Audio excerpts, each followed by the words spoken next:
I think the one question I get the most on bankruptcy is, when should I file bankruptcy? And really, bankruptcy filing is, you need to do it strategically. You need to make sure you have all your creditors in place, because if you miss one creditor, then they're not part of the bankruptcy and therefore they aren't discharged. So sometimes we have clients that come in and it's a rush.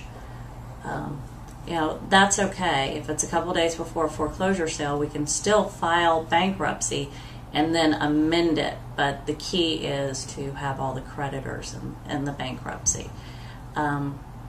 We've had some clients who came to us and have met with other counsel, and they're in foreclosure, and other counsel has said, "Oh, let's file bankruptcy now." Sometimes that's not the best situation for somebody. You really want to look at the overall picture and make a strategic decision as to, do we have credit card debts? Do we have judgments? Do we have a lawsuit going on? What's the best time? And again, I always go back to, you've got to look at the goal of the client.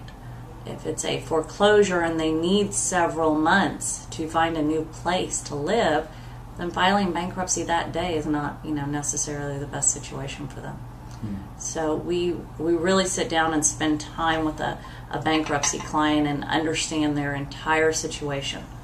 You need to understand the situation with their vehicles, whether they're upside down or they have equity in their vehicles. Bankruptcy gives you certain exemptions to take against your assets, and those are monetarily limited.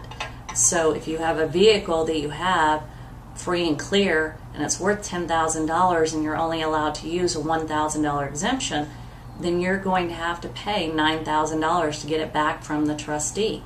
So those are other concerns that you really need to understand the whole financial picture of your clients.